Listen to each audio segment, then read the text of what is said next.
Talk Radio. Women have the power to transform this world. We can end crime and violence if we all agree to do one thing: share. Let's share our wisdom, share our time, share our talents, share our finances, but most of all, let's share our love. This is the Female Solution.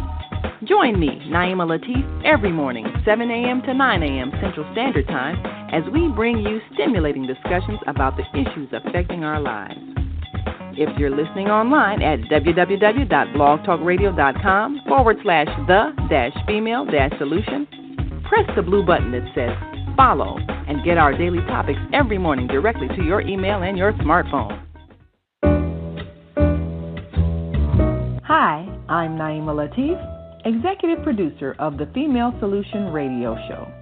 We invite you to call in 515-605-9325 and participate in this daily think tank as we examine the challenges we face and develop solutions that restore peace and harmony. We are global transformers, changing the world from the way it is to the way it should be. We are one. Wherever we live on this earth, we are one human family. On behalf of our team of radio hosts, I'd like to extend a greeting to all the members of our family, whenever and wherever you may be listening around the world. To our family in China, Ni Hao. In India, Namaste. In Japan, Konnichiwa. In Korea, Annyeonghaseyo. In Russia, Здравствуйте. In Germany, Guten Tag. In Poland, Dzień dobry. In France, Bonjour. In Spain, Hola. In Italy, Ciao. In Egypt, Ahlan wa sahlan. In Ghana, Akwaba. In Nigeria, Peleo. In South Africa, Sawubona. In Senegal, Nangadef. In Kenya, Jambo. In Israel, Shalom. In Pakistan, Afghanistan, Palestine, and Saudi Arabia, Assalamu alaikum. Greetings, and may peace be upon you all. Join us live on the on-air radio network called 727-731-5192. We want to talk to you. Hi, I'm Naima Latif, and if you're watching this, that means you're one of the 4.6 billion people from around the world who are using an electronic device to talk to people. In these times, people are using the internet to talk to everybody. Friends, neighbors, family members, co-workers. People are on their cell phones and computers all day long. Now, if you're in business, that is great news. That means you can sell your products and services all day long and never have to leave your home. All you need is a media connection, somebody to connect you to an audience. And that's why I'm talking to you today. We produce programs, and our audience members are people who shop. They buy clothes, food, beauty supplies, cleaning supplies, home repair, transportation services, child care services. Whatever you're selling, they need to buy it. We're your media connection. Just follow this link, and tomorrow you can sit back and relax at home while your business is making you money.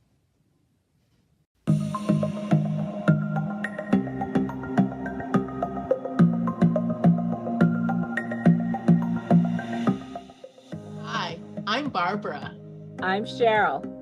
And I'm Naima. We're three Black moms.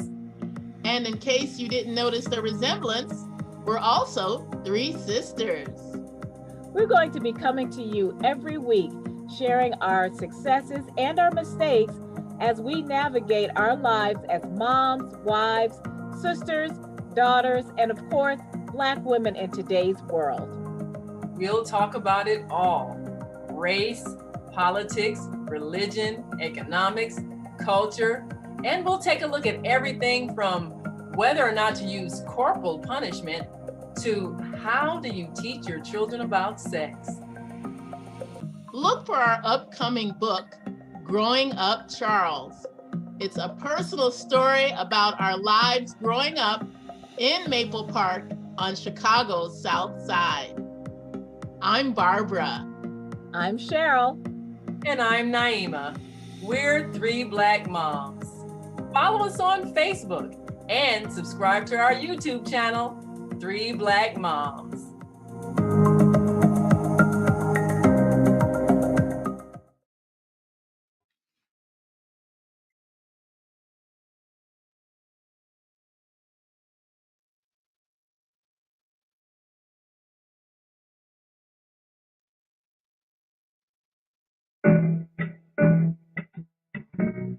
Hi, I'm Naima Latif. Join me and my co-host Kareem Hamid every Wednesday morning, 7 a.m. to 9 a.m. on the Female Solution Radio Show as we explore that relationship that is the foundation for our society, the relationship between men and women, husbands and wives. Join our discussion as we seek to repair broken family ties and rebuild our community. Listen online at www.blogtalkradio.com/the-female-solution. Call in and comment 515-605-9325. Press 1 to speak to our host. Or you can join us live on Facebook at www.facebook.com/the-female-solution.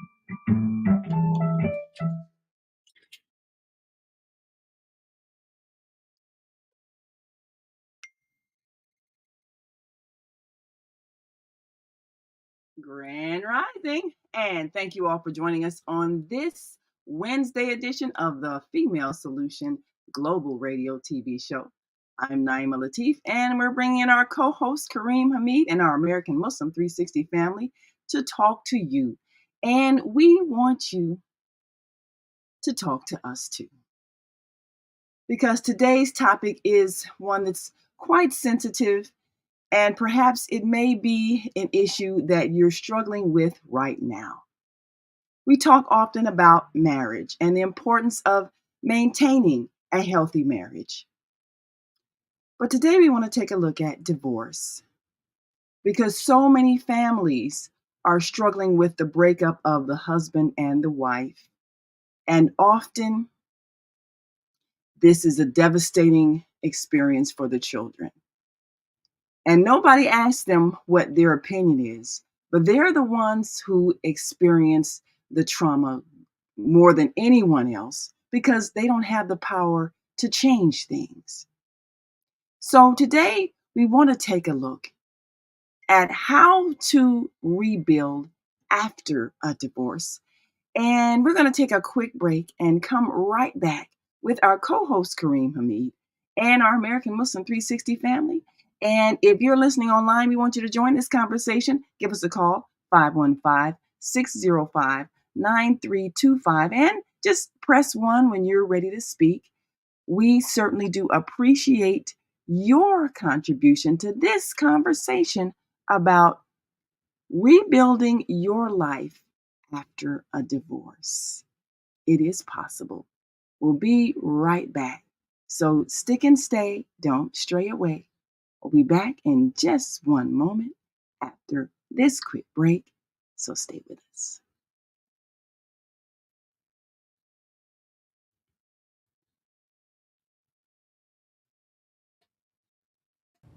Hi, I'm Naima Latif, and if you're watching this, that means you're one of the 4.6 billion people from around the world who are using an electronic device to talk to people. In these times, people are using the internet to talk to everybody. Friends, neighbors, family members, co-workers. People are on their cell phones and computers all day long. Now, if you're in business, that is great news. That means you can sell your products and services all day long and never have to leave your home. All you need is a media connection, somebody to connect you to an audience.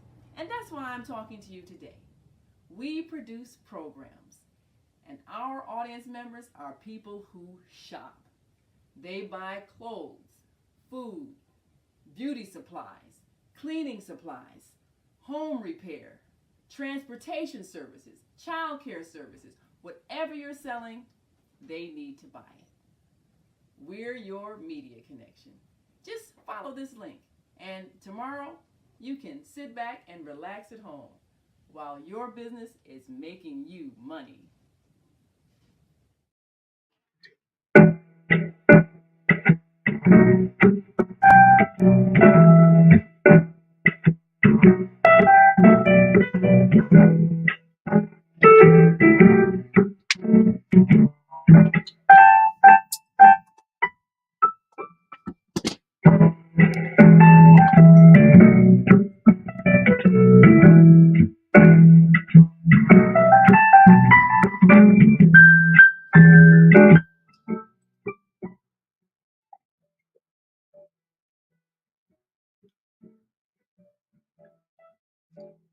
And we are back. Wa alaikum salam. And yes, sir. And are you able to hear us now? Yes. Assalamu alaikum. And we are here. We're back with our co-host Kareem Hamid and our American Muslim 360 family. If you can hear me, Naima, your mic is open, and we're ready to move forward with the program. Yes. Well, we have pressed. We are. I trust that all is well with you. Absolutely, absolutely. And we are here. Okay. In connection with the last public service announcement that we shared here on American Muslim 360 concerning the Muslim Journal, as we get ready to attend a wonderful annual affair sponsored by our celebrated newspaper, the Muslim Journal. And the title of the annual function is A Time to Be Grateful. A Time to Be Grateful. And I find that it's a very, very, very noteworthy theme and heading for the event that's held every year, sponsored by Muslim Journal. A Time to Be Grateful. Grateful for what Almighty God Allah has done for us, what He is doing for us, and what He shall do for us. We should not be ungrateful, never lose sight of the blessings that Almighty God has showered on humanity. Praise be to Allah. And be aware of our humble beginning. Whatever station we are in life, it is Almighty God Allah that guided us to the station. If it is a good position, if it is truly an elevated position, then know it is Almighty God that guided us to that position. And we must remain humble and remain grateful and thankful. I'm going to try to contact my sister. I see her number on the studio board, and I've opened up her mic. As I do that, I want to share with you another public service announcement as I try to contact Naima. So I ask you, have patience, please. Don't touch that dial. We'll be back in a while, God willing, inshallah. Assalamu alaikum. This is Martha Naila Abdullah, Executive Director for CWSC, the community-wide Shura Council. With God's name, the merciful benefactor, the merciful redeemer. We are openly acknowledging that God is one, that there are absolutely no partners with God, and that Prophet Muhammad, prayers and peace be upon him, is a servant and messenger of the one God. Through his example, we are able to live in this time, 450 years beyond the time of enslavement here in the United States of America. Proactively and from the mercy of the Almighty, we stand with the human family that Juneteenth is a reminder of what once was and how we can take a stand and be a contributing factor to the human family for the best of humanity. Continuing to strive with the excellence that our foreparents and we hear you. With and we're playing your public service so that you can because they chose not to be subdued you can't hear me and for some reason. Inhumane. Juneteenth again is as a soul arise by the Yes, mercy I of the called you one from God. the And from the now, Blog Talk welcome, studio. dear human Yeah, family, we're live June visually 6, as well 2021. as audio. So yes. Okay. So if you will speak now, we'll see if we can hear you over the studio, inshallah. Yes. And we are live here on the Female Solution Global Radio TV show. I'm Naima Latif, along with our co-host Kareem Hamid and our American Muslim 360 family, as we continue our conversation. And most definitely for many people who are struggling with this issue today, we want to help you I just spoke with Naima recover. and I made her aware that we can't hear her on the AM 360 studio board. Hopefully So we are trying to address some audio issues, and I'm gonna take a quick break. Hopefully we can and we'll work see if we can whatever we can see if we can whatever address that. So we'll be right back. Share So with you stay with this us. wonderful. Hi, I'm Naima Latif, and if you're watching this, that means you're one of the 4.6 billion people from around the world who are using an electronic device to talk to people. In these times, people are using the internet to talk to everybody. Friends, neighbors, family members, co-workers. People are on their cell phones and computers all day long. Now, if you're in business, that is great news. That means you can sell your products and services all day long and never have to leave your home. All you need is a media connection, somebody to connect you to an audience. And that's why I'm talking to you today. We produce programs, and our audience members are people who shop. They buy clothes, food, beauty supplies, cleaning supplies, home repair, transportation services, child care services. Whatever you're selling, they need to buy it. We're your media connection. Just follow this link, and tomorrow you can sit back and relax at home while your business is making you money.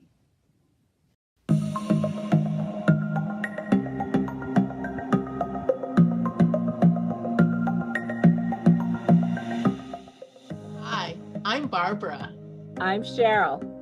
And I'm Naima. We're three Black moms.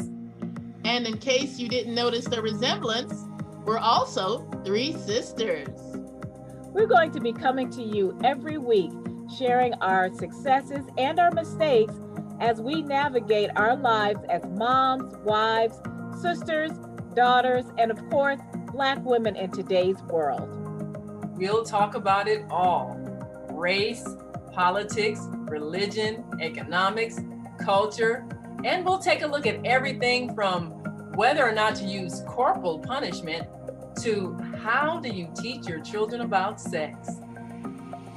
Look for our upcoming book, Growing Up Charles. It's a personal story about our lives growing up in Maple Park on Chicago's South Side. I'm Barbara. I'm Cheryl. And I'm Naima. We're three Black moms. Follow us on Facebook and subscribe to our YouTube channel, Three Black Moms.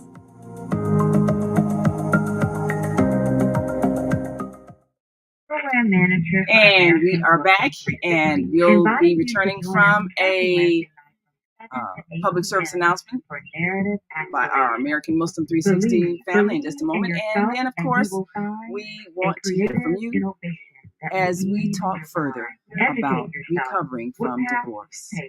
Will you be wise in the decisions you make? Set your standards high. Don't settle for less. You have the power to be the best. You will succeed. You have what it takes. Make your intentions and step out on faith. Knowledge is power. Wisdom supreme. Success inevitable with a well-balanced routine. Exercise, eat healthy, keep your mind and body pure. You will be amazed at what you endure. Be assertive when it comes to your life. Be because no one else will do it just right. Unlock the door. You have the key in yourself. You must believe. Join us again for narrative inspiration. When we aspire, we go higher. Each and every Wednesday night from 7 to 8 p.m. Assalamu alaikum wa rahmatullahi wa barakatuh.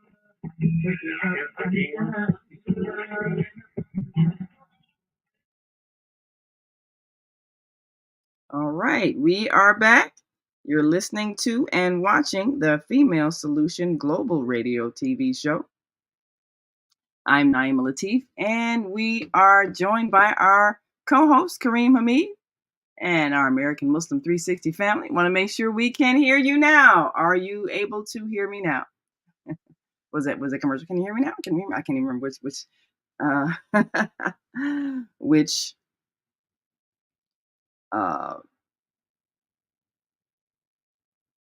what is that? The cell phone company. But of course, one of the things that we are concerned about today is the difficulty that our families are having in maintaining that family unit, which is so critical to the raising of our children. This September, we are launching the Parenting with Peace class, which is part of our New Earth Homeschool Academy online. And this first class is to assist parents in that process of preparing for the child that's coming through them to this earth to make a difference. And it's a critical thing for us as adults to ensure the well-being of our children. But it's difficult to do that when the partnership that produced them breaks apart. And we have to know how to And we are co-parent. back. I spoke with Naima. I'm trying to merge my phone line in with hers, but it's saying that my call cannot be completed at this time. So we're gonna we'll see if we can work through this. So we're gonna take another quick I break. sent her my phone number. She asked me to text it to her. And inshallah, maybe she can merge her line in with mine, and we can proceed with the female solution. Hold on, please.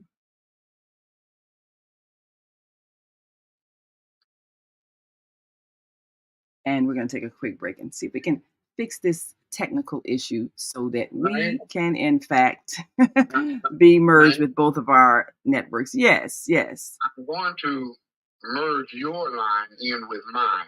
If we're successful, then you can be heard. All right. Well, I'll probably need to hang up on one of my studio lines so we don't get feedback. And of course, our listening and viewing audience is very wonderfully. Yes. So I'm going to have to hang up one of our lines so that we don't get this feedback from being connected on two phone lines. So give us just one moment to handle this.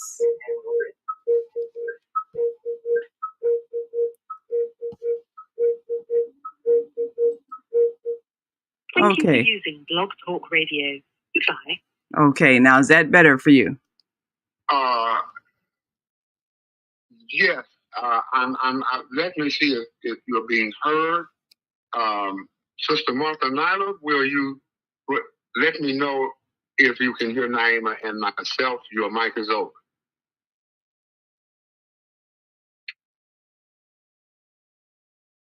Naima? Yes, I'm here. I'm not certain if... Whether here's someone else has pressed one on their phone, let me know whether you're being heard. Assalamu alaikum. Yes. Mr. Mayor Muhammad Shahid. Yes, sir, Brother Kareem, I can hear you and Sister Latifa. Oh, praise be to Allah. Naima Latif is the name. I want to make sure we get it right. I love you all. Naima Latif. I love you much. Thank you so very much. We appreciate that. Yes. Well, we are grateful, as always, to have our American Muslim 360 family with us on Wednesday mornings. So we are broadcasting from multiple networks, and sometimes there's a little glitch, but the most important thing is that we get the information to you. So we're on the Female Solution Blog Talk channel. We're on the American Muslim 360 Blog Talk channel. We're on the On Air Radio Network. And we are on our Facebook and YouTube channels on the Female Solution, as well as my personal Facebook page. So we're on multiple channels. And if you want to find out where you want to reach us, you can go to thefemalesolution.com. It's got all of the networks that we're broadcasting live from. So you can just pick one and decide if you want to see or hear or do a little of both. That's fine, because our goal is to educate and inspire and inspire as well as to entertain in some instances, because life is fun and it should be a joy. And we want you to enjoy your life. But today we've got to talk about a challenge that many are experiencing, because the loving relationship that they had, that they envisioned being the wonderful thing that was going to last forever, has ended. And people are in emotional pain. And so we want to address this very critical issue of surviving after a divorce. And so often we want to get vengeance on someone who's disappointed us. But this is about rebuilding your life after a divorce in such a way that you are able to continue the very important responsibility of raising your child in an emotionally secure environment. You're able to maintain your friendships. You're able to maintain your self-esteem. And you're also able to trust yourself to love again when it's time. But so many people are struggling with the pain of divorce that's affecting every other aspect of their lives, that we wanted to talk about it today. Not in a way of making people feel like they're being judged or condemned because they couldn't make a marriage work and couldn't fulfill the vows of staying forever with someone, but to recognize that this is an emotional trauma. And it's an emotional trauma that often affects your finances. It affects your health. It even affects the relationships you have with other people, because many people don't know how to relate to you after you have left a marriage if they have been friends to both of you. And sometimes they just avoid both of you, which is very painful. So we want to address those things today. And we've got a couple of comments. Got several comments. And we want to acknowledge those who are on our Facebook and YouTube channel. And Taliaferro MacArthur, our longtime listener, we appreciate you, says, praise God and good morning, brothers and sisters. We are currently experiencing communication and transmission issues. Yes, so we want to make sure that we hear. You can hear me loud and clear. Thanks so much for that. And he says there is a different audio between the two of us. And hey, rebuke all evil forces. That's right. I never believe in evil. There are vibrations that affect us, but there's no such thing as evil. There's only higher vibration and lower vibration. So where do you want to be? But we appreciate that, and says you can hear us loud and clear, both phone and Facebook. We really appreciate our listeners and viewers. Because sometimes we did, like you just had to do, you have to rely on your audience to give you a little bit of feedback, let you know that the transmission is clear. So, Naima Harriet Tubman TV, so cute. And yes, God is great. Our mother and father God, yes, indeed. So that was our feedback from our viewer on Facebook, Talia Farrow MacArthur, always a long-time viewer and listeners, giving us feedback, letting us know we can now be seen and heard clearly. And this is a topic that we know is painful and unfortunately common for many. We want to put a different spin on it because there's so much judgment and condemnation, and that needs to be removed so that people can see things differently and use different language. A marriage that ends is not a failed marriage. Please, let's stop saying that. We have transitioned from marriage back to being single. Just like there's no such thing as death, there is a transition back to spirit. We started out single, and if we transition back to being single, that's not a failure. That's a decision that was necessary based on a change that happened in the relationship. We come from spirit and we transition back to spirit.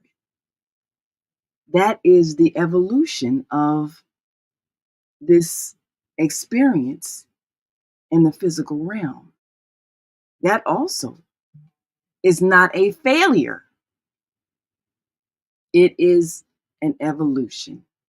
And sometimes when we end a marital relationship, it is because we have grown and evolved in two different directions.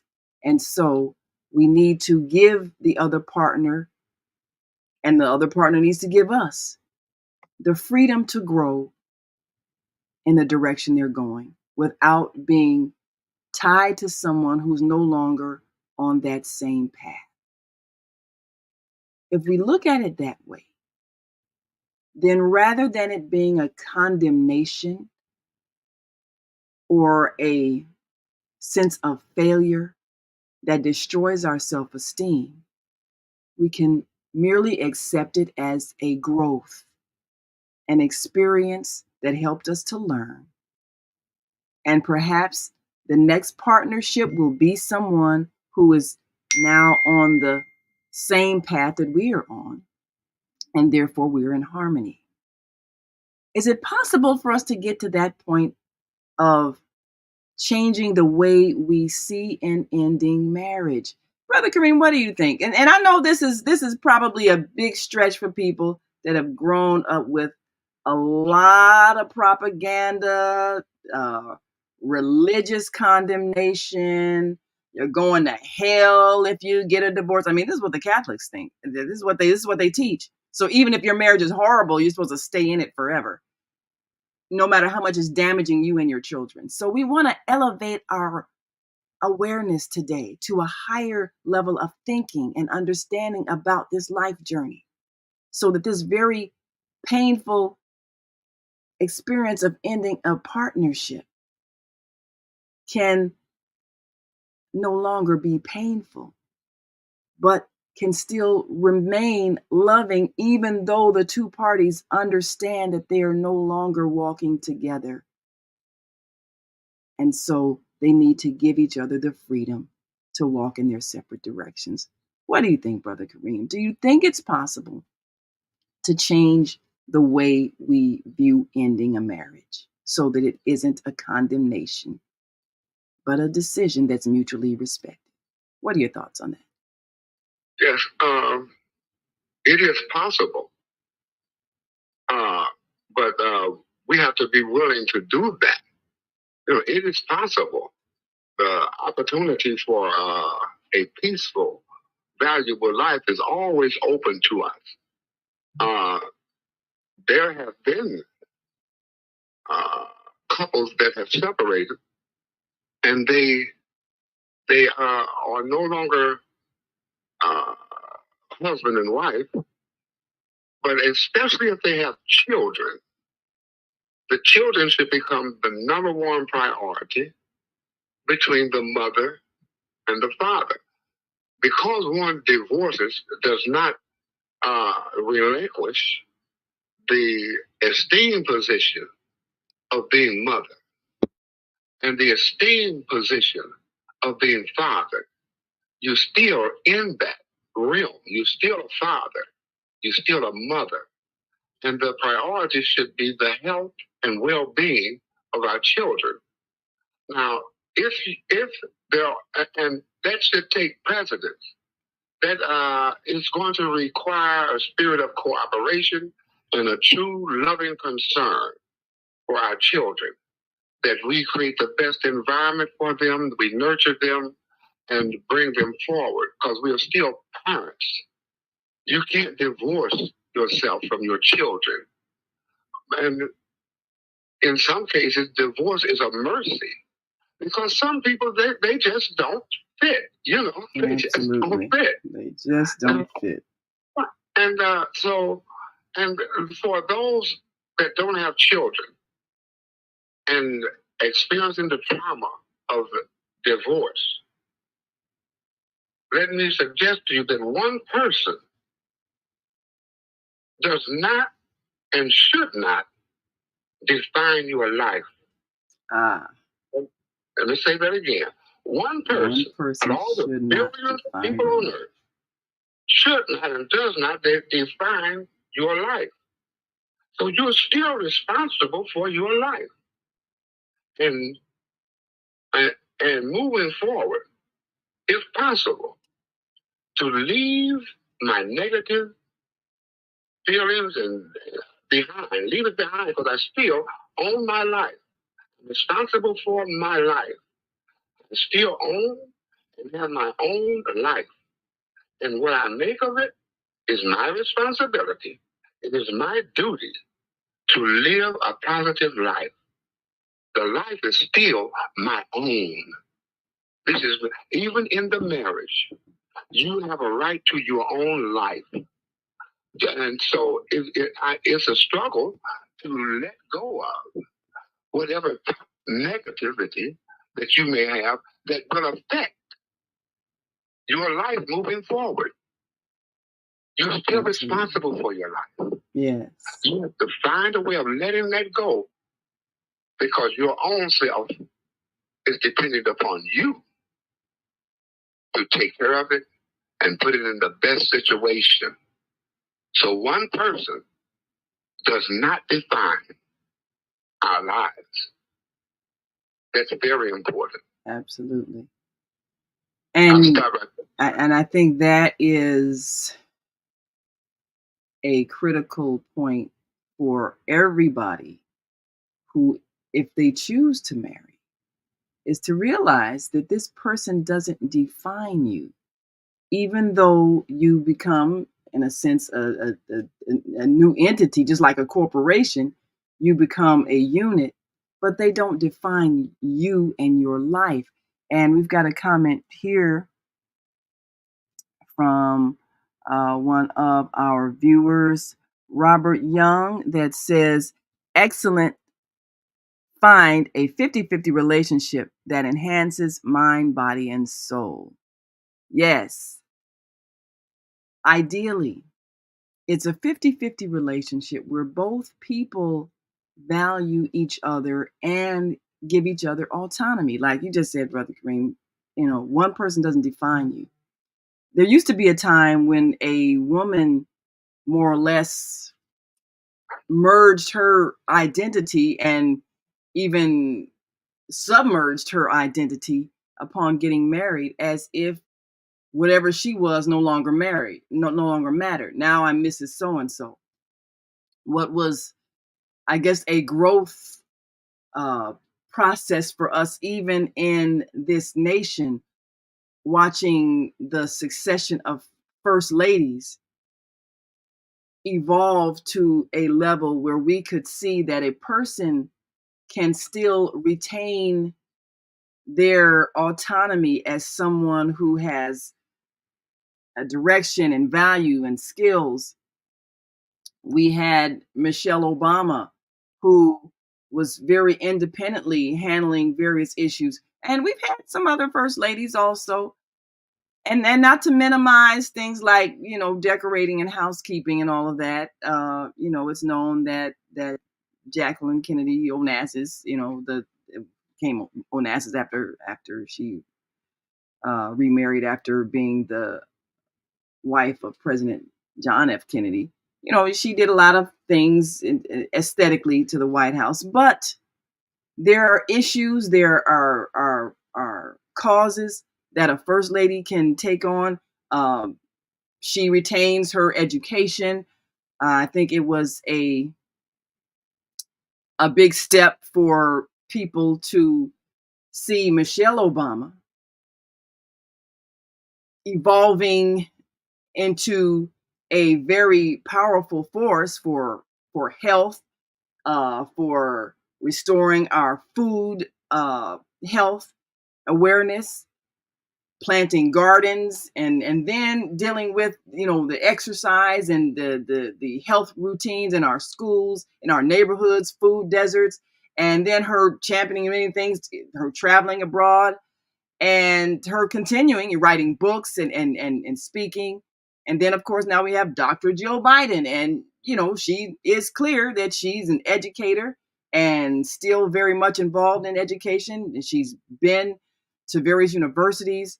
So people can see that a woman, even married to a man in a position of power, has power in her own right and still retains that. And that is what a marriage should look like. Both people being valued. And this is a bit of an evolution from, say, 100 years ago, when once you become Mrs. So-and-so, you didn't need to have a career or have an identity or have goals. And it was expected that you were just the live-in housekeeper. And so at some point, we evolved out of that thinking. Sometimes the conflicts in our marriages are when someone is raised in that old cultural belief system and they marry someone who is of a very much independent mindset, and the two don't match. And it doesn't mean one is wrong and one is right. It's just they don't match. So if you don't have the same idea of your roles, your responsibilities, your goals, if you don't have the same belief system about what you should be as a couple, it's going to be a conflict. And it doesn't mean that one person needs to be beat down or beaten or beat back into submission or any of that. It means that you need to find someone who believes as you believe about what a couple should look like. Don't try to make somebody be what they are not. Discover what they are and see if they fit what you're looking for. And if they don't, then that means that's not the person you should marry. You may love them, but if they're not what you think you should have in a spouse, then seek that which matches what you're looking for. And this is what I find is a challenge, even in those circles where there are long time cultural belief systems about what a woman should be and what a man should be.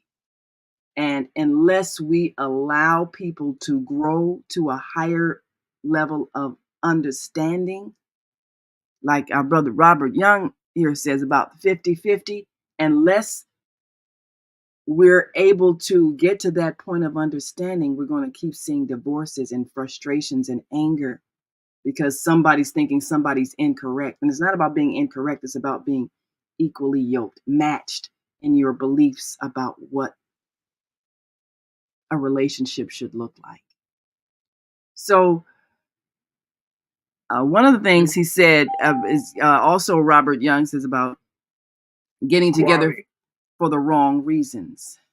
And that is also one of the reasons why marriages don't last, is when people get together for reasons that can't hold a relationship together for a long term. You can love someone because of the way they look, or you think you love them, you think it's love, or whatever the case may be. You can be attracted to them because of the way they look. You can be attracted to them because of the material possessions that they have. But none of those things are lifelong, lasting reasons that will hold you together. And so when one thing changes, maybe a woman was looking for financial security, or maybe the man was looking for financial security, and you marry somebody because of how they can make your life easier because of what they have, and then they lose that thing, they lose that job, they lose that position, they lose that status, well, then your interest is gone. And so the marriage ends. And that's been a very common thing, especially in an era where we had financial distress happening nationwide, men losing jobs that were traditionally male jobs, factory work and all of that. And they lost their marriage. So you wonder, okay, what happened? What happened for better or worse? Were you really with this person because of what they are or for what they have? And did you have enough of a friendship and a companionship to weather the storm? Or maybe you didn't. Maybe you really had no use for them after they lost their job, because their purpose in your life was to finance your existence. And I'm not attacking that. I'm just saying, know that this is what you intended and recognize it is not something that can hold a marriage together forever, because life situations change. So, Brother Kareem, before we take this next comment and take one of our callers. Yes, we have a caller on the studio board here too. We're looking to hear from her. Yes, and you can bring in that caller, and I'll bring in a caller, because I want us to take a look at, have the reasons for marriage changed? And if so, how do we prepare people for the new expectations so that they can, in fact, not choose people for the wrong reason? Well, let's take that caller and see what they say. Okay. Area code 810399. Please state your name and where you're calling from, please. Welcome to the Female Solution. Well, I'd like to my salam to you, Iman Kareem Hamid, and to you, Naima Badi, and of course to the AM360 family. This is the Preacher Abdul Hadi, calling from Flint, Michigan. And but first and foremost, I do want to say, alhamdulillah, look at here. What you all are putting out here on this table today is so vital, because oftentimes that for the reasons perhaps that when we've been raised up and we're seeing, okay, now when you marry, you just latch right on. And I don't care what's going on. We had a movie just come on not too long ago, and the girl's husband was beating up on her. And mama told her, oh, that's okay. All of the whatever the name of their name, women, husbands, after, what did you do? What did you do to make him mad and make him want to act that way with you? So just put that aside and go ahead on and stay in the marriage. But see, what you all are telling the people today, you are a person. Yes. You have your own rights within yourself. No one else should be able to say whether you're going to be happy or whether you're going to be sad. That's within yourself. You see, it's just a different thing. When I come up, and I guess the way that I come up, because I was always of this thinking. If you don't want to be with me, guess what? I don't want to be with you. Thank you so kindly. And I'm not going to be mean or nothing like that. I don't care what you got. I don't care what you think you're going to get. It don't even matter. If I don't want to be with you, or if you don't want to be with me, baby, it's a done deal. It's a done deal. So that's the vibe that I'm hearing from each of you scholars this morning, dear heart, on the relationships of marriage.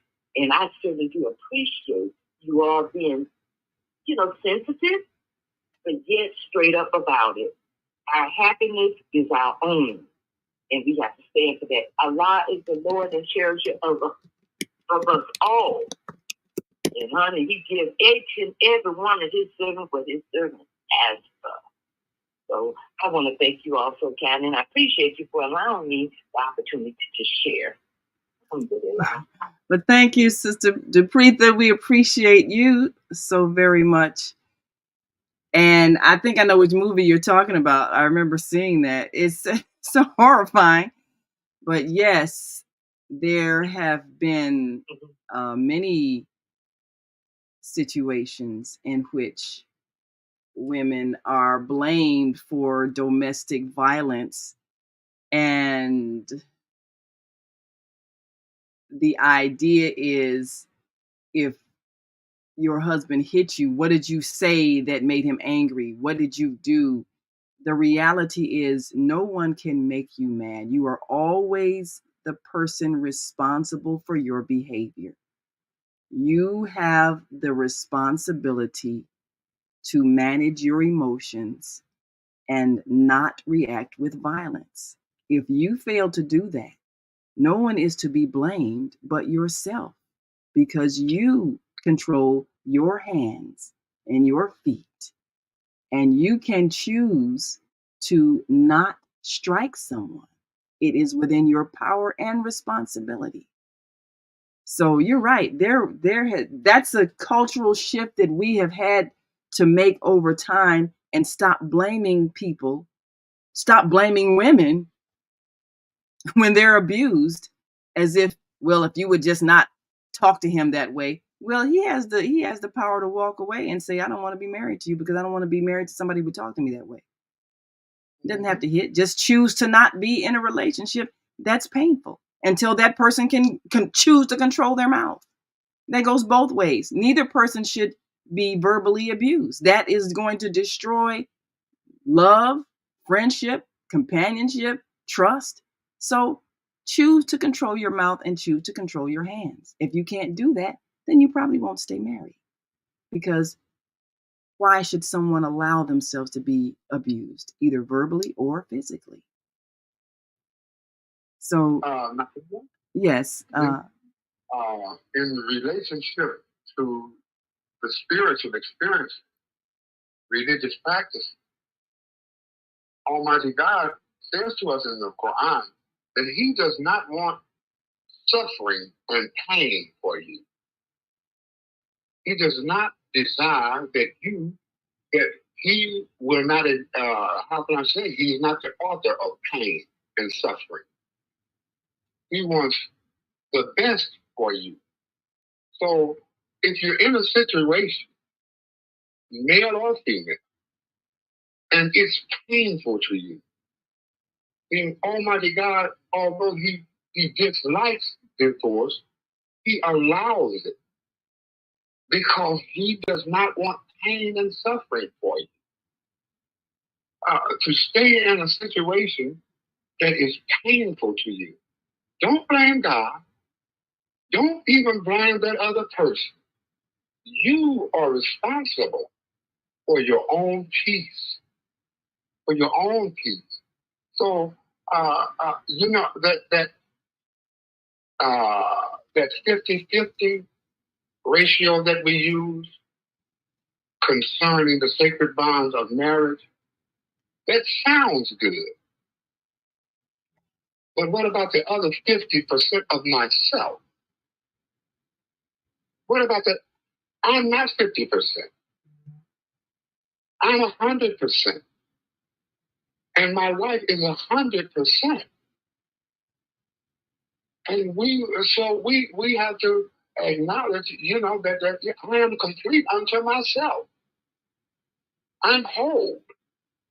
And if the marriage dissolves, or if the decision is made that we should separate, if you take your 100%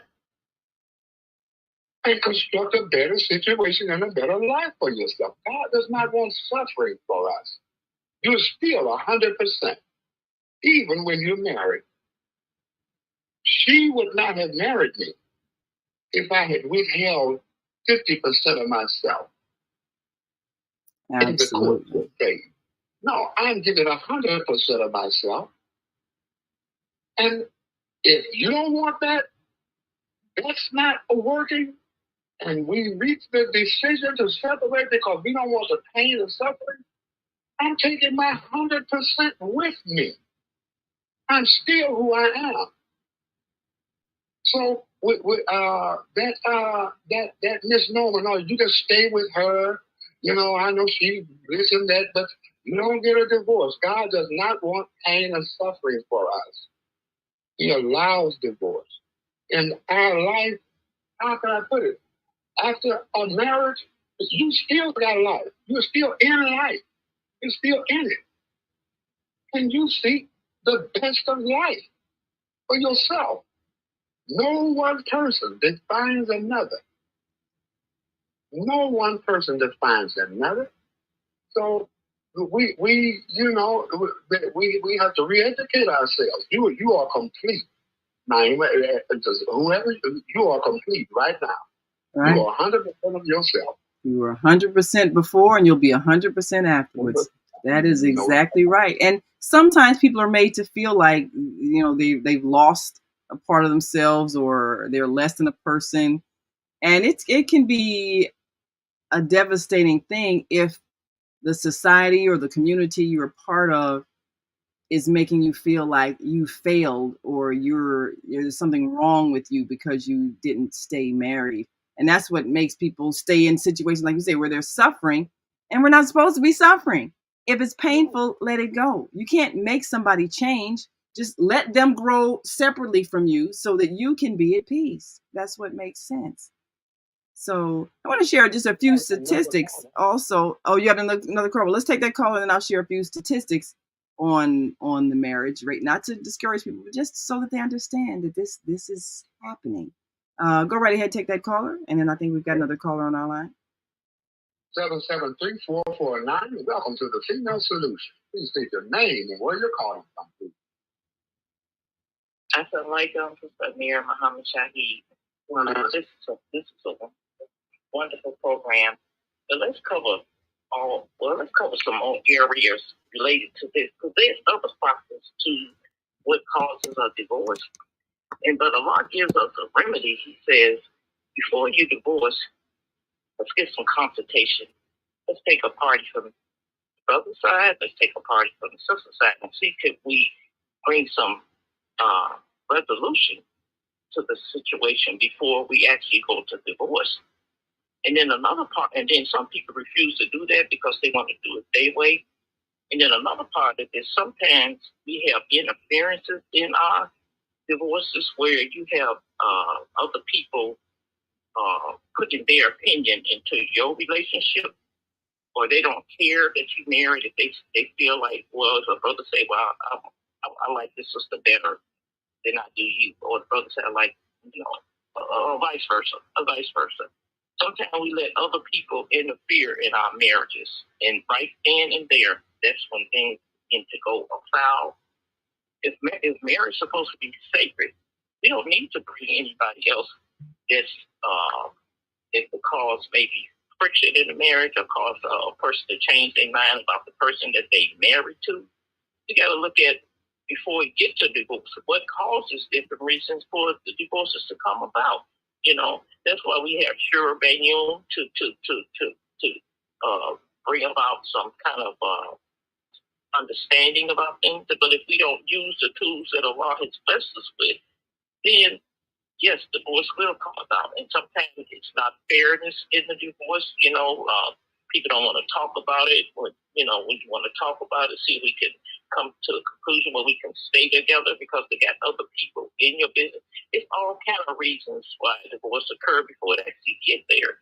So we got to look at some solutions to try to work through before we even get to divorce. And then if so happen we get to that point, the sister has rights and the brother has rights, and we should make sure that those things are put in place so it won't be, anger and so forth coming about. I just want to share that. And I hope I wasn't talking in circles, but we have to say that there's something that causes a divorce that could probably be avoided if we do things the way our say do it. And sometimes we have situations where a brother may have wanted to marry a sister and she declined, and then he married somebody else, and then she decides that she want to get back into the picture, and there goes a problem right then and there. So you sound like you've observed some things. You sound like you've observed some situations. You sound like you've observed some situations that have happened. And been a part of them. That's why I can speak for my heart, not with malice, but with truth. And even in our Muslim community, we want to, we have more divorces now. I've been in this community I'm 70 years old. I've been in this community since I was 6 years old, which is 60, now 64 years I've been in this community. And I've seen a lot. I've seen a lot. The good, the bad, and the ugly. And if we don't talk about the ugly, it's going to stay hidden. We have to bring it to the light so we can resolve these things in a manner. If we're going to say marriage is going to be safe, we have to mean that. If we're going to say we're going to have a model community, we have to mean that. So when things are not done properly, we got to bring them to the forefront. We got to expose them so that we can have the community that are originally created for us as human beings. And if we expect for other people to come in our community and stay there, not come and see some of the same thing that's going on in the world, and then they leave out, we're going to be held accountable for that. I just wanted to share that. Sister Amira, we have a misnomer, not just the Muslim community, but as human beings. We think that a marriage is just our personal property. Our personal property. And it is not. A marriage brings two families together. And I'm grateful that you mentioned to bring in other parties that's connected to both Minister families. Robert Floyd Clark. If there can be a resolution, because you're not just marrying an individual, two families are being wedded together. And to consult with them, I think is only fair. If there is a desire for reconciliation, then hopefully the responsible members of each family can help them reconcile. But if the desire is still to separate, then Almighty God tells us to separate amicably in the right spirit, not with anger and animosity. Because especially if you have children, you have created cousins, aunts, uncles. They are a part of that. So what affects the sacred bond, it does not just stay between those two people. The community is affected by the trouble within that household, within That's true. that family. So no, it's not just your own. This is my marriage. No, it's not. It's not just your marriage. It is the marriage of the whole family, of the family. My sister-in-law, listen to the word, my sister-in-law, my wife's sister. How did she become that? Because I married her sister. Minister Robert Floyd Clark. With the responsible people in both families. That's to right. see if things can be reconciled. In some cases, that works. Because, we say, well, don't get in my marriage. But you're a part of the community. Absolutely. Well, that is one of the major issues that make it necessary for us to help couples through that divorce process without it being destructive, because they are part of the community. And if their children are distressed because of what's happening in the household, that's going to create distress throughout the community because of the way the children are going to behave based on the trauma that they're experiencing. So we're going to take a quick break, and we've got a couple of callers on the line. Got a few callers on our on-air radio line, and we'll be right back after this quick break. And we'll share a few statistics as well as a word from a divorce attorney on how important it is for us to maintain our relationships with our children. So we'll be right back after this quick break. So we invite you to stick and stay. Don't stray away. We'll be back after these brief messages. So stay with us.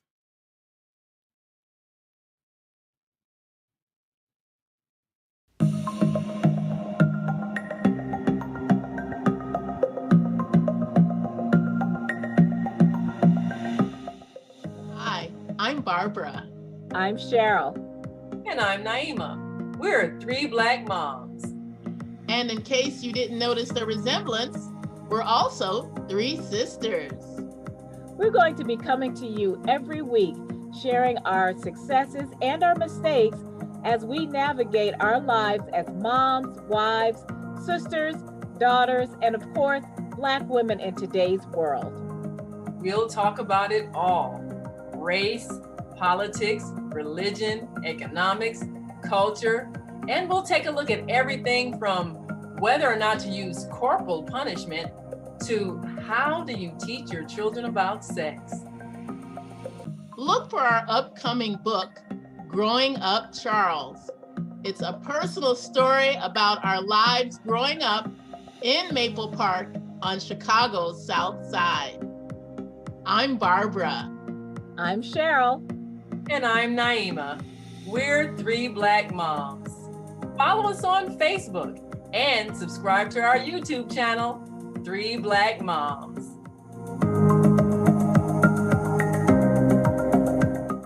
Radio. Women have the power to transform this world. We can end crime and violence if we all agree to do one thing: share. Let's share our wisdom, share our time, share our talents, share our finances, but most of all, let's share our love. This is the Female Solution. Join me, Naima Latif, every morning, 7 a.m. to 9 a.m. Central Standard Time, as we bring you stimulating discussions about the issues affecting our lives.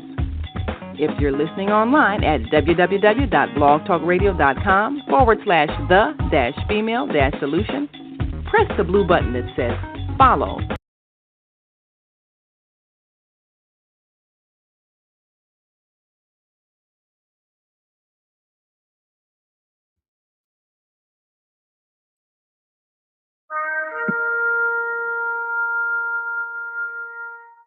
I'm Beata, your holistic life coach.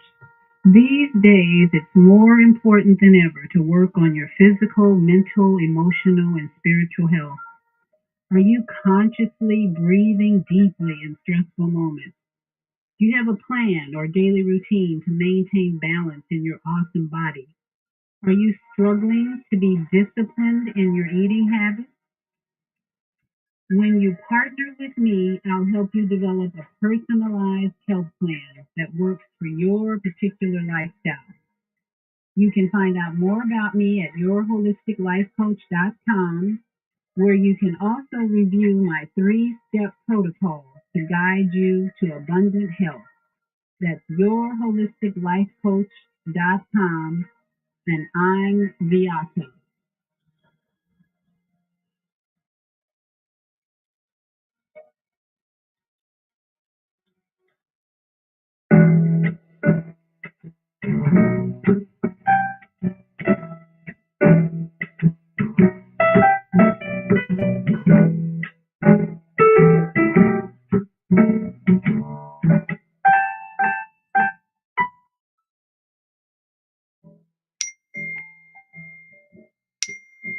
And we are back. You're listening to and watching the Female Solution Global Radio TV show.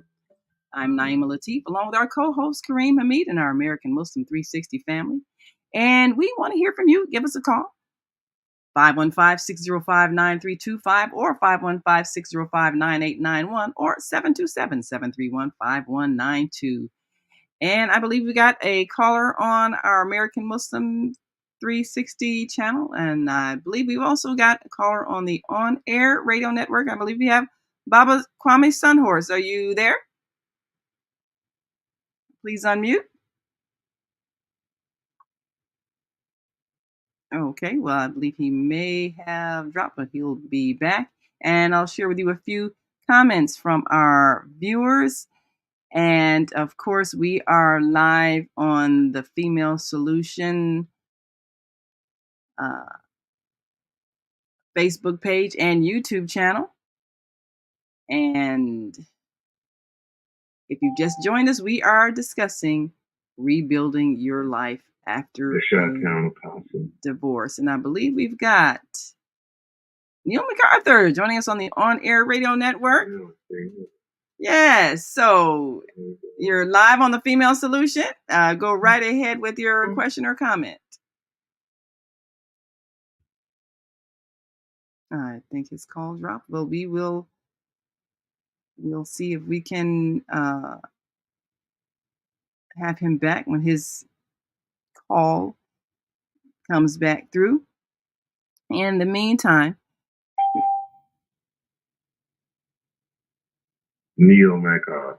Yes. All right, Neil MacArthur, are you able to hear us? Unmute. Are you able to hear us, Neil MacArthur? Seems like he's having maybe a little bit of audio issues.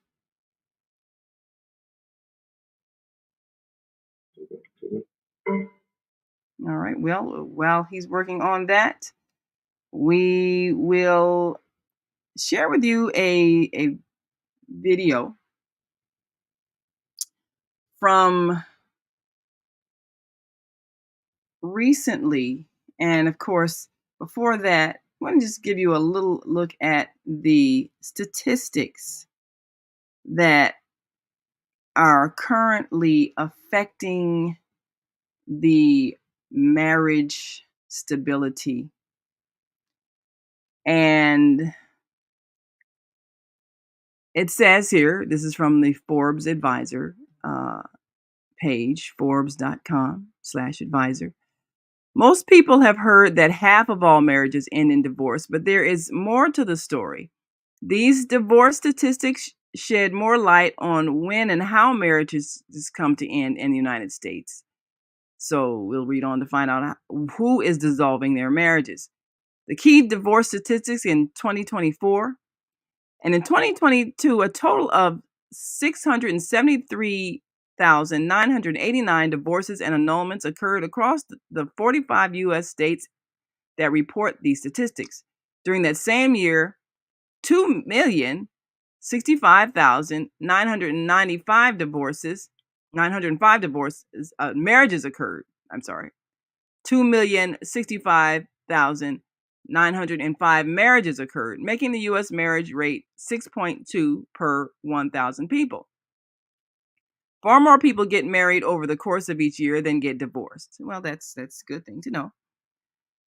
And that's a bit of an exaggeration when it comes to first marriages, only 43% of which are dissolved. Second and third marriages actually fail at far higher rates, although with 60% of second marriages and 73% of third marriages ending in divorce. So when people try it again, probably the unresolved issues from the first marriage will affect the second marriage, and unresolved issues from the second marriage will affect the third marriage. So it says, when do couples divorce?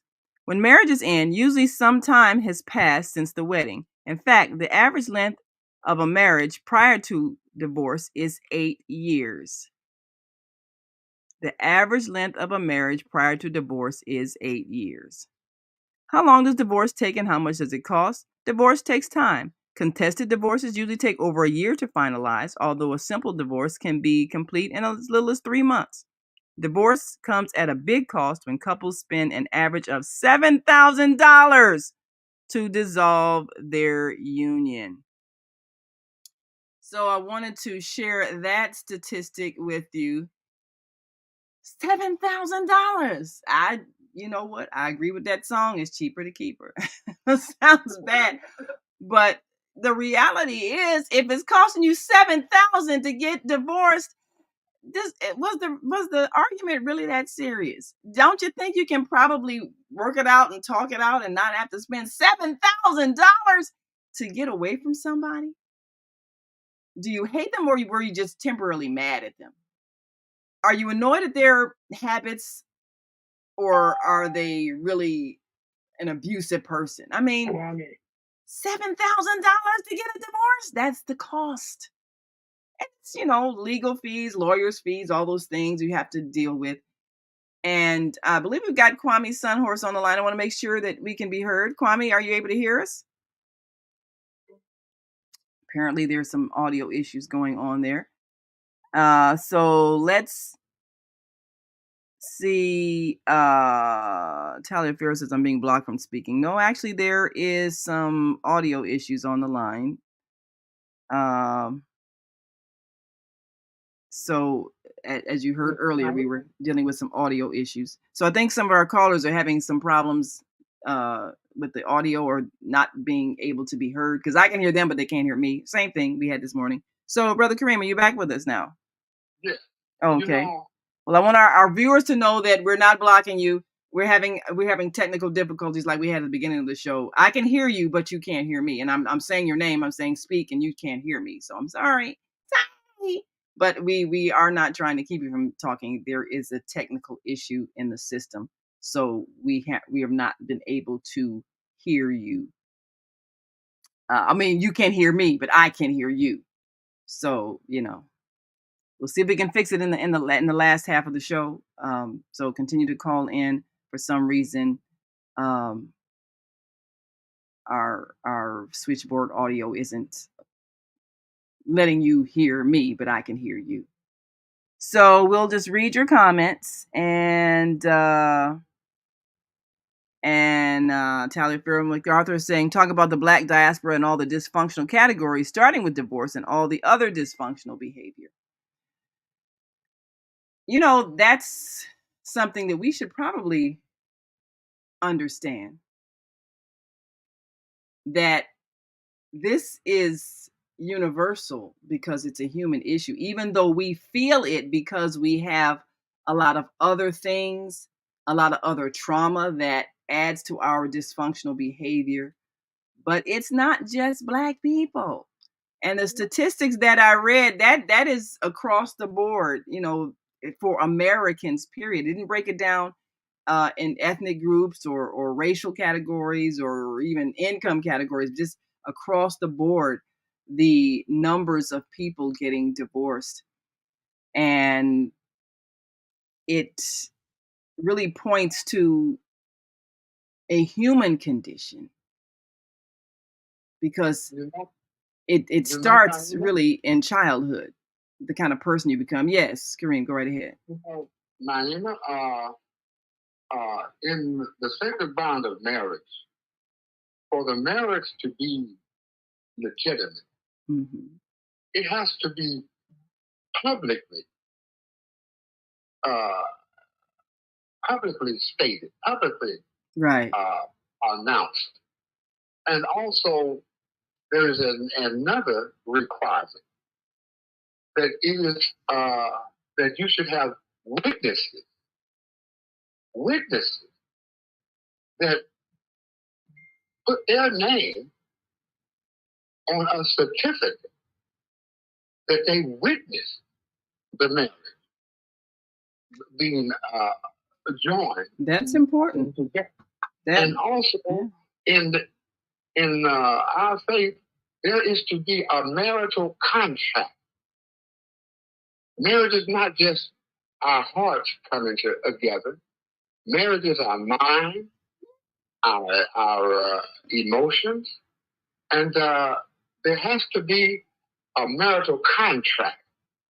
And that contract can be formulated individually, or they can meet as a couple and formulate the marital contract. It is a legal binding document. It should be notarized. So when you start off wrong, then what is the result? What are the results? And because it has to be announced publicly, we have an investment in that marriage. You invited us to witness that. And we're so overjoyed and we're strengthened by seeing this bond. But it strengthens the community, period. Right. So, Absolutely. that idea about don't get in my business, you invited the public into your business. Yes, because it's a public thing. It's a public thing. And Tyler Farrell says that people pay a lot of money for marriage counseling. But I just quoted a financial statistic on how much it costs to get a divorce. $7,000 is the average cost to get a divorce. $7,000. You're probably not going to pay $7,000 for marriage counseling. But if you had to pay $7,000 to get out of a marriage, maybe you want to invest in some counseling to stay in it. And like you're saying, when you have a contract that spells out the agreement, that leaves a lot less to guessing when you make it clear on what you're both agreeing to do. And just like a business agreement. And we've got Viata on the line. Let me see if she can hear us. Viata, are you able to hear? We can hear you. I think we're having some audio issues. I have a return caller on this line. Okay. And they want to. They never lowered their hand, so I'm going to check to see if they would make another addition to this important subject matter. Absolutely. And Talia Farrell says, yes, it's a human condition. However, we as melanated people statistically lead the category, and we're only 12% of the population. I think when people are distressed individually, they have difficulty staying in relationships because that requires a certain level of emotional stability. And if you have not dealt with trauma in your life, you're probably not going to be emotionally stable enough to maintain a marriage. So there is some reality to that. And let's take that caller, and we're going to see if we can discover what's the audio issue that people are having a challenge with that are calling in, and they can't hear but we can hear them. So go right ahead and take that caller. Okay, I'm opening up the mic of 773-449. Your hand is remain raised. Is there any more statements? Wa alaikum assalam. Yes, assalamualaikum. Sister Mir, Mama Shahid, Sister Latifah, that was a very good comment you just made. Yeah, and where are you calling from, sister? Where are you calling from? I want to make sure I put you. Chicago. Oh, okay. You know me, Latifah. Oh, yeah. Chicago. Okay, all right.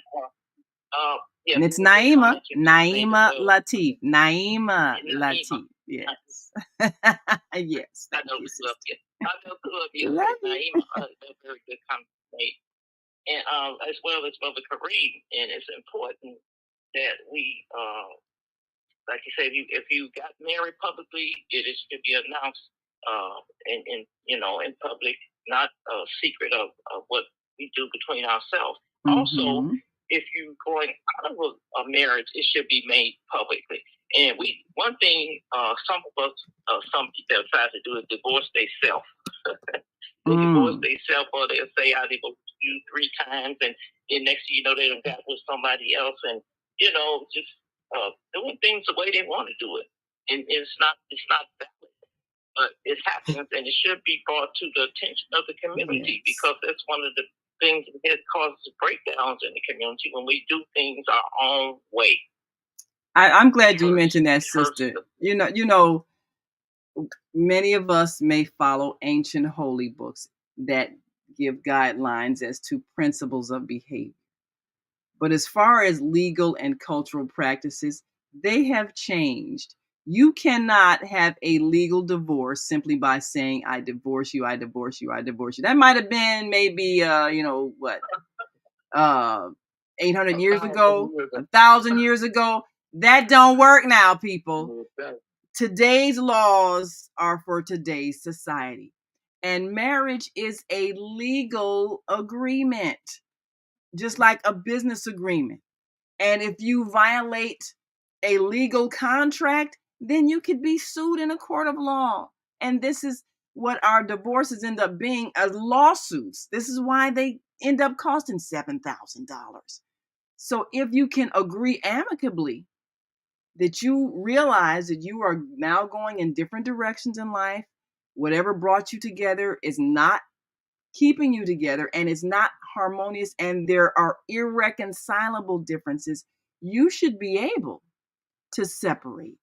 But you do have to go through the legalities of undoing your legal agreement, because that legal agreement defines property rights, inheritance rights, responsibility for childcare. It defines all of that in that agreement. So you have to undo that tie, but still keep your legal obligations that you have as individuals to the raising of your children and to whatever financial responsibility you have toward your jointly owned property. You have to go through the process of either dividing the property in a way that is agreeable, which that's usually what ends up costing. But you can't just say, well, I don't want you anymore, I'm leaving. Because this is why, and I believe it was said, or you said earlier, Sister Amir, about divorce, about marriage being public. How many times people got involved with somebody and they didn't know they were married? Why is that? How is it that you're not letting it be known publicly that you're still married, even though you might be separated? You're still married.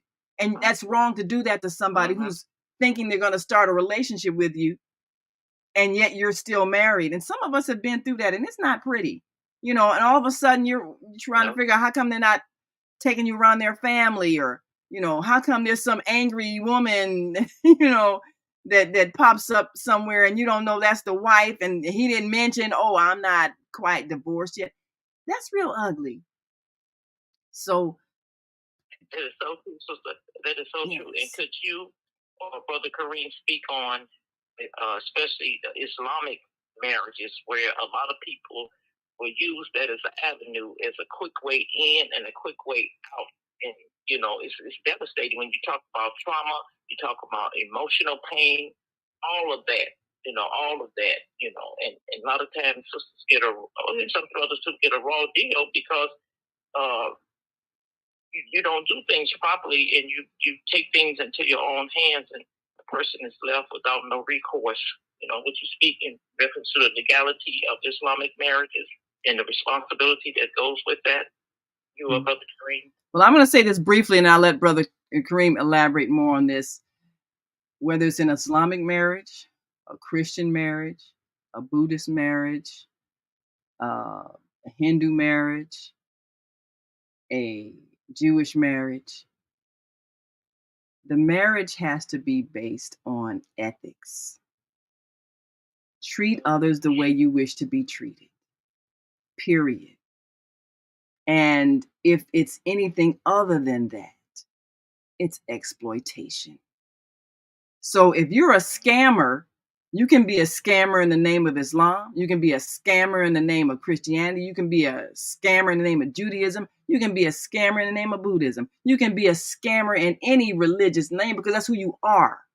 If you are an honest person, then you're going to be an honest Muslim, an honest Christian, an honest Hindu, an honest Jewish person. You're going to be an honest Buddhist. You're going to be honest because it's who you are. So whatever you are is going to be expressed, no matter what religious label you have. So a Muslim marriage is an honorable marriage if the person who's marrying is honorable. And that means being honest about your intentions and respectful to the other party, not trying to misuse them, not trying to twist doctrine so that you can exploit them. Who are you, the person? That's what's going to manifest in that marriage. So, Brother Kareem, you want to address what she asked? Yes. When you start off wrong, when you neglect the guidance that Almighty God has shared with us, that is when we run into these problems that we're having, misusing one another. It is so important in the what we call the courtship phase. The courtship phase. That's very important prior to marriage. But if a decision is made that yes, this is the one, or he is the one, or she is the one, continue to follow the guidance. There is something called the marital contract. Not just your heart and all these giddy feelings that we experience when we're in love. It's a wonderful experience. But there's also a rational and intelligent design that accompanies when two souls join together. There's the rights of inheritance and respect for one another. So most marriages, even in the Islamic community, are not writing up a marital contract. They're just getting married. We had an imam on yesterday on the courtship. It's about courtship and marriage. Imam Khan from out of Atlanta. And he said he will not perform on marriage if they cannot. Hi, Naima. It's Viata. Okay. For some reason, I could hear you, but you couldn't hear us. So let's see if we can hear you now. For some reason, we're not hearing the sound on the switchboard. Well, I was on mute. Okay. So all I'm saying is that we want to blame the religion. It is not the religion. The religion is correct. We are not following the guidance that Almighty God has shared with us. Reduce it to paper. And the believer is one who carries out their obligations. Their obligation. So being God conscious, that could be a deterrent. But at the same time, the community will hold the party responsible for breaking the marital bonds and the marital contract. We asked, what is the enforcement? I asked that question yesterday. And Imam Furqan said, we are not in an Islamic country, but they do respect. They respect the Muslim community, and a judge will refer you back to your imams and your guidance to solve this issue. So we're not following the guidance. We're just moving on like everyone else. And that's not proper. We have to follow is there a marital contract? So, and he also said by way of enforcement, I asked him, I said, well, yes, some people will say, well, I'm not going to follow that. I don't care what they say. I asked him, what is the enforcement mechanism for that? He said, publicly expose them. Because you are sensitive to the health of the community. You are obligated. You have a sacred obligation to protect the community. Expose that person. Ain't no such thing as this is none of my business. No, you are our business and we are your business. We are establishing our lives as human beings in a community setting. And we owe an obligation to every individual and the health of the community. Yeah, that is true. The character of the believer is sacred. Do not violate it. That is the instruction from our beloved Prophet Muhammad. We pray the prayers and the peace upon him. The character and the reputation of a believer is sacred. Don't violate it. Yes. So that has a great value. Yes. So there has to be a way to say, look, I have tried to reason with you. Mm-hmm. Our families have met. But I'm not going to just act like that this didn't happen. Yes. You know, that's all. We have to do that. We have to follow the guide. Don't blame the religion. Blame us for not following the religion. And you know, that's I know we got to take a break, one last break, but that's a critical point, because people come into a community because they feel like there's some safety and security because people have agreed to follow certain guidelines and certain ethics and values. And so the belief is anybody in this community is following those guidelines. So if somebody isn't, then they become like a predator. You know, you're preying on unsuspecting people who are trusting you because you're in this community where everybody has agreed that they're going to adhere to specific ethical behavior. And so you get trusted based on that. So if you're in a community where there are guidelines and you're not following them, you're abusing people. Yeah, I agree. It has to be publicly exposed so that it's clear. Look, this is not what our community represents, and you're hiding your you know, you're a wolf hiding among sheep. People are trusting you, and you come in and you're destroying people, and they're trusting you because you're part of this community, which makes them believe that you're going to follow the ethical values and behaviors that everybody in this community has agreed to. That's why this is a community, because we all agree. So anybody who's not following that needs to be exposed so that they're not able to prey upon unsuspecting people. I agree. The whole community. Absolutely. We've got another call. I'm going to take. Let me just say this and I'll shut up. Brother Kareem, also Brother Farrakhan mentioned about getting counseling before you get married and having a wali and how important it is. I'll yield now because that is important. If we have our walis and we get marital counseling so that we can do that, because sometimes will you explain to the listening audience what wali means, my sister, please? Yeah, because sometimes it's things we just don't know, or we don't know to ask each other, and they be very pertinent questions that need to be asked and to determine whether or not we will get married. So, you know, it just can't be. And a wali is. And Brother Kareem, for those who have not heard the term wali, you know, someone who's kind of like a guide, a protector, a mentor, somebody to look out for your interests. And it's important that it's just like with a counselor. You can't teach what you don't know. You can't lead where you don't go. If this is somebody advising you on marriage, they need to have had a happy marriage that successfully was able to allow them growth and understanding and wisdom, because they should be coming from a place of wisdom.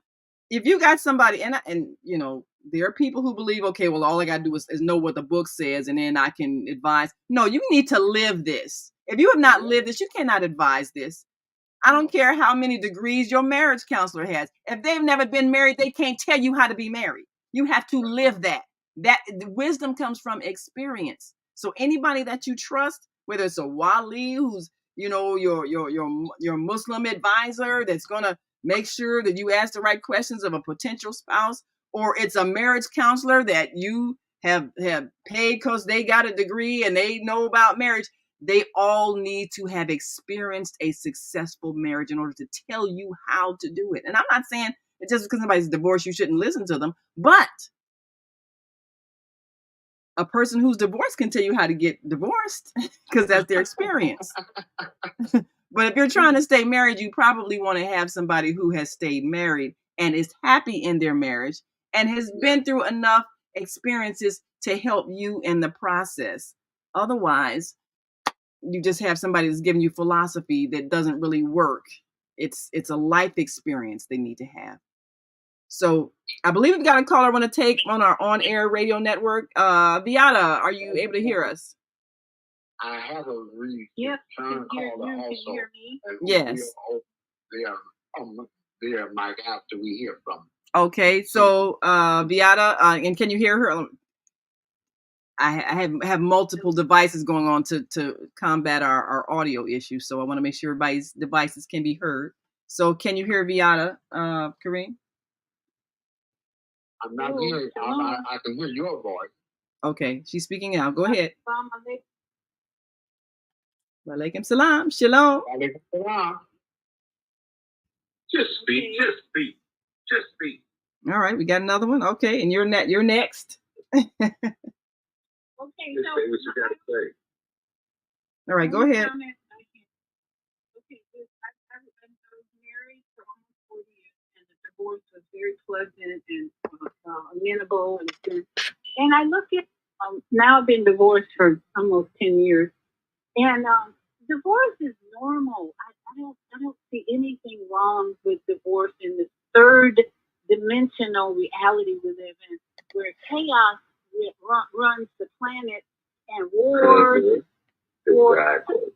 Divorce is natural and needed because most people are in an unconscious state, and they don't. What you're talking about is having a contract, honor, and respect and all that. Yeah, we don't have a lot of that going on right now. So I think divorce is something that is needed to help people move on, learn the lessons until they get to the third or fourth divorce. Maybe they'll learn the lesson. But I'm saying in the fourth dimension, where we're in the age of Aquarius, we are moving into a dimension where physical things are not as important as spiritual and invisible and meditation and all that. When we get into the fourth dimension, there'll probably be no divorces because there'll be more harmony and there'll be more peace and cooperation. But right now, everybody needs to think about divorce when they're fighting each other and they can't get along, which is what's happening today. So let's just inspire and encourage people. Get the divorce if you can't live with a person who's killing you or trying to kill you. But then let's all try and move into a new dimension where we have soul partnership, where we understand our soul purpose on this earth rather than physical materialism and all that. It's a chaotic time right now. So yeah, divorce is just natural, and let's just help people get into a new dimension. I think of spirituality and cooperation and purpose, divine purpose. That's what thank you, Naima. It's a great show. I've been listening and learning. Well, it's an interesting position that you take, Beata, because, and of course, Beata is our Friday host with health and well-being, but a soul connection is what we should have now. And people who understood that in the beginning of the marriage, those tend to be the marriages that last, because one of our previous commentators said that people getting married for the wrong reason. These are two souls that are agreeing to help each other on this spiritual journey until one of them departs, which, until death do you part. And so that's the agreement that you're making. It's a soul contract. I'm helping your soul on your journey as you evolve, and I will be the person who will be your support system. I'll be there for you as you grow, as you evolve, as you change, and you'll do the same for me as we work toward a collective and individual. We work toward collective and individual goals. If nobody explains what that is, then you're not going to know that you're making a decision to help someone in their soul journey. And that doesn't mean they're perfect. That doesn't mean they're not going to have problems. It doesn't mean they're not going to go through changes. It's a soul contract, if you understand it as such. If you don't, and you have a lot of materialistic reasons why you got together, those are things that aren't going to last. So ideally, we should start teaching people that this is what marriage is. But like you're saying, Beata, we first got to understand the existence that we're in. And then this physical existence, we still need to have a spiritual consciousness that we're eternal souls having a temporary physical experience. But if we're agreeing to be our support system for each other during this physical experience, then we can stay together. If we understand that's what the union was in the first place. So thank you for that perspective. We have a return caller. Yeah. And before we can take the return caller, I think we have Brother Neil MacArthur that came back to us. Are you there? Can you hear me? Yes, I can. Can you hear us? Well, loud and clear. Well, Praise all right now. God. Okay, let's hear your thoughts, and then we'll take that Praise return God, caller. Mother God, Father God. Yes. For this topic. And the comments thus far have been very enlightening and very uplifting. And I myself, being a divorcee, have learned a lot about relationships. And I hear when we talk about this subject, because it's so important, because like you said, Naima, everybody suffers from relationship issues, but it's how we deal with them and what we should be learning from. And so when the dysfunctionality comes in, and I often hear, especially nowadays, about black and white. And I always hear they, what they did. They doing this with social media. They doing this when they doing this to the kids. They doing this to us. I always hear about they. And I never talk about they because I always ask who they is. Because I always want to know who they is. Because we're responsible for ourselves as citizens in America. If we learn our Constitution and learn how to play chess and get some wisdom and knowledge from God and humble ourselves to Allah like we say we do, and get the wisdom and get the selfishness out the way. Because when we talk about dysfunctionality, especially in this category of divorce, I'm going to tell you about divorce and domestic violence. Blacks, which are only 12% of the community population in America, which has been that way since slavery, since we got free, still the same numbers, and now we preaching genocide, abortion, self-genocide, as the same thing the Tuskegee experiment was trying to do with the Tuskegee, the evil, because that's what evil is, the Satan. And you say you don't believe in evil, if you don't believe in Satan, sister, I'm sorry, because I know Satan attacks us all, because it's evil spirits that attack us and make us act out. So that's how we got to humble ourselves to Allah and ask for God to control us, give us the spirit of God and the wisdom to control our spirit so we have conflict resolution and know how to deal with our relationships. So therefore, when we talk about these contracts, when I talk about they have taught us, especially Black people, how about these contracts and how many wives we're supposed to have. We're supposed to have this one wife and have this monogamous relationship and not have desire for nobody else and all this old stuff, this fairy tale stuff that they made up. It was never part of our realistic history. Well, let me take a pause right there. These Muslim brothers preaching one man, one wife. Okay, hold that thought right there. Hold that thought right there, brother. But I hear Muslim brothers and their moms talking about one man, one wife, because they then internalize their minds and told them to act a certain way, so that way makes you act dysfunctional. Okay, now I'm gonna pause just 1 second. Behavior. So we have to look at solutions and look at the solution to the problem. Because when people like me fighting on the front lines and sacrificing my family, that's causing and my children and my life, and my brothers and sisters losing their life fighting evil, soldiers for God.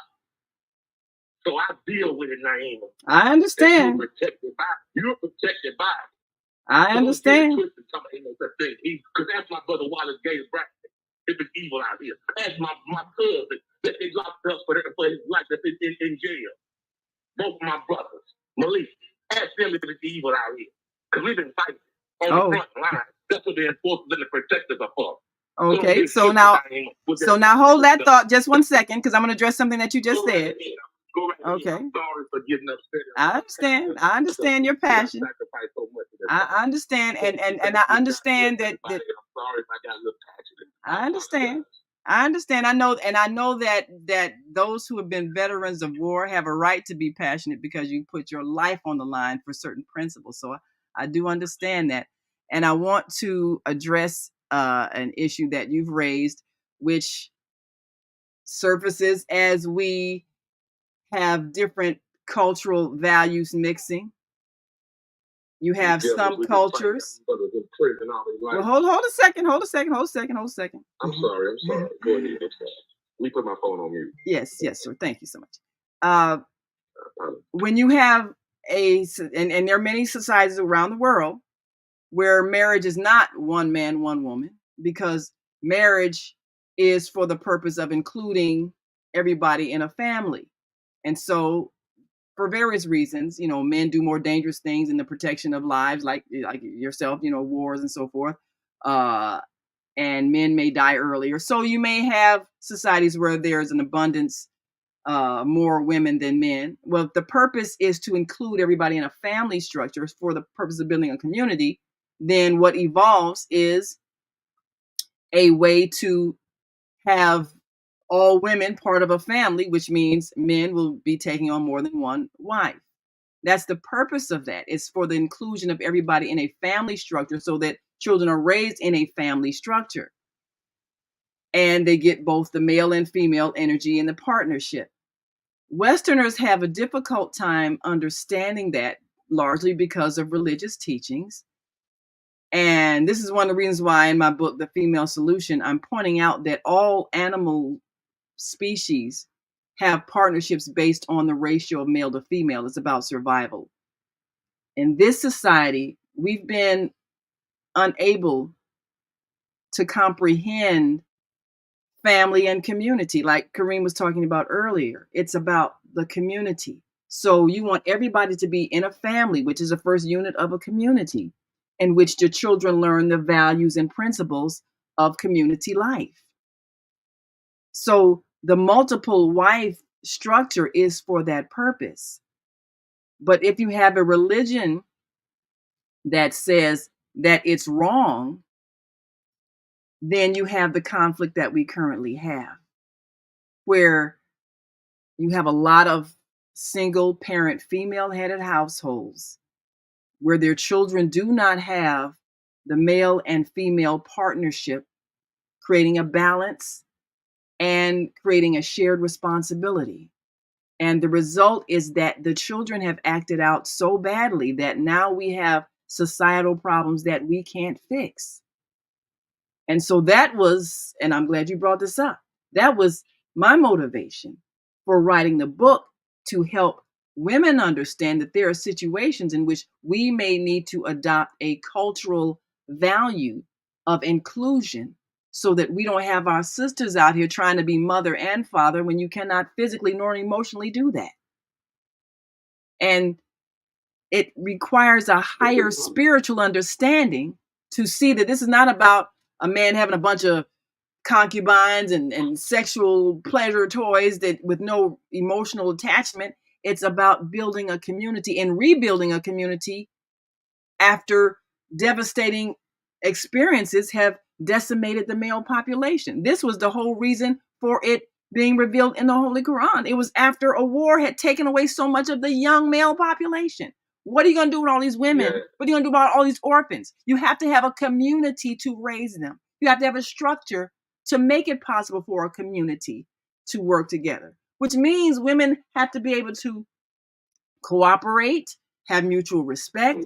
It's not a rivalry. It's not jealousy. It's collective raising of children so that we can rebuild after a decimating war has depleted the male population. That's what it was all about in the first place. So again, like Viata was talking about, evolution of consciousness, we got to raise our consciousness to a higher level. No, there's no evil, but there is lower consciousness. Lower consciousness is self-destructive behavior. Higher consciousness is behavior that is for your health and well-being. That's all we're trying to do on our shows, is raise consciousness to a state of health and well-being for all. So, Kareem, I know you've got another caller that wants to come back and make a comment. You want to open their mic? And thank you so much, Brother Neil, for giving us the opportunity to educate on that issue. Yes, area code 810-399. Please state your name and where you're calling from. Welcome to the Female Solution. Assalamu alaikum again, and thank you for accepting my call. It's Patricia Abdul Hadi from St. Michigan. Just wanted to address that. When you were saying, I was on that program last night with Nan Furkan on there too, and when it was mentioned about exposing a situation to the community, then it has to be from just what the gentleman was saying, because you got men and women that are in these situations They're hurt. They're experiencing pain from coming out from under the divorces because themselves, they have went in all set to do what the man is supposed to be responsible of doing, or the woman is supposed to be doing, responsible of being in that relationship. So if you're having a situation and you want to invite the community off in it, you have to be coming from the perspective of the Quran. You have to come with peace and respect and for the other person, instead of going on a rampage. And when he said last night, the Imam Quran was saying, he said there was a woman that came to the Prophet Muhammad, peace be upon him, and she wanted to get a divorce from the husband, and she said, but he won't give me no divorce. And so he said, well, did he give you something for like the dowry or something like that? And so whatever it was he gave, he said, well, you want the divorce? Yeah. So well, give that back then. Give it back. And in that way, you don't have to worry about him or being concerned that he don't want to give you that divorce. Hey, you want out? Get out. We don't have to hold on to trauma.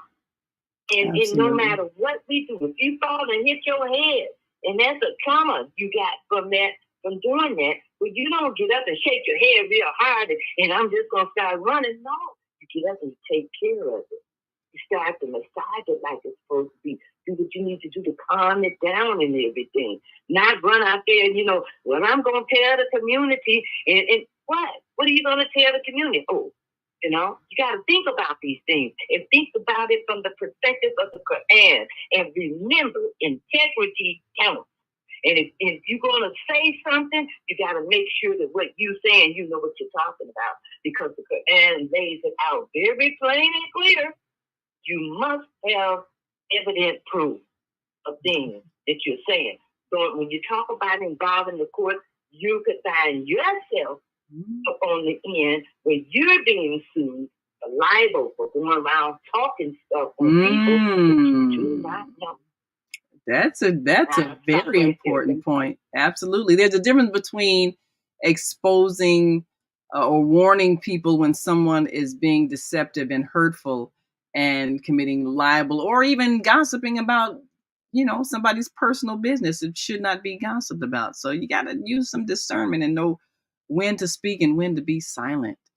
Well, I know we're going to be leaving shortly here, and I know we've got a few comments I want to make sure we share. And Zelda from HLN TV show says, childhood only demonstrates physically what they're experiencing at home. Thanks for enlightening the community so we can thrive. Teach, sister. Thank you so much. Yes, it's in our best interest for all of us to have happy, healthy homes, because what comes out of the home goes into the society. And when we are hurtful in our homes, we are hurting our children. If a marriage has become painful and abusive, it's better to part and be at peace so that our children can be at peace, and to co-parent them peacefully. Don't use them as weapons against each other, and do not slander each other after a divorce. Try to continue to at least be friendly if you can't be friends. So, Brother Kareem, I know we've got to go. Last thoughts before we leave?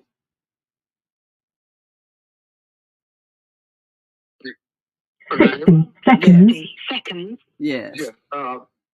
May we bring the right condition of the heart and the mind to these social endeavors that we're obligated to be involved in. Don't leave the heart and the mind behind. I like that. Don't leave the heart and the mind behind. All right. Well, join us again tomorrow. We will be once again returning with Veggie Brunch Live with Angela, and on Friday, Health and Wellbeing with Viana, right here on the Female Solution Global Radio TV show. Until that time, continue to shine your light. We've come to the end of our show today. If you missed any broadcasts, go to our website for the audio and video archives at www.thefemalesolution.com. On behalf of our team of radio hosts, I'd like to thank all of you who participated in today's discussions. And to our global family joining us from all around the world, we say thank you. To our family in China, xie xie. India, Dhanyavad. Japan, arigato. Korea, kamsamnida. Russia, spasiba. Germany, danke. Poland, dziękuję. France, merci. Spain, gracias. Italy, grazie. Egypt, shukran. Ghana, madasi. Nigeria, eshe. South Africa, Ngiyabonga. Senegal, Jareth. Kenya, Asante. Israel, Toda. Pakistan, Shukriya. Afghanistan, Tashakur. Saudi Arabia and Palestine, Shukran. Assalamu alaikum wa rahmatullahi wa barakatuhu. Thank you, and may peace be upon you and the mercy of God and God's blessings.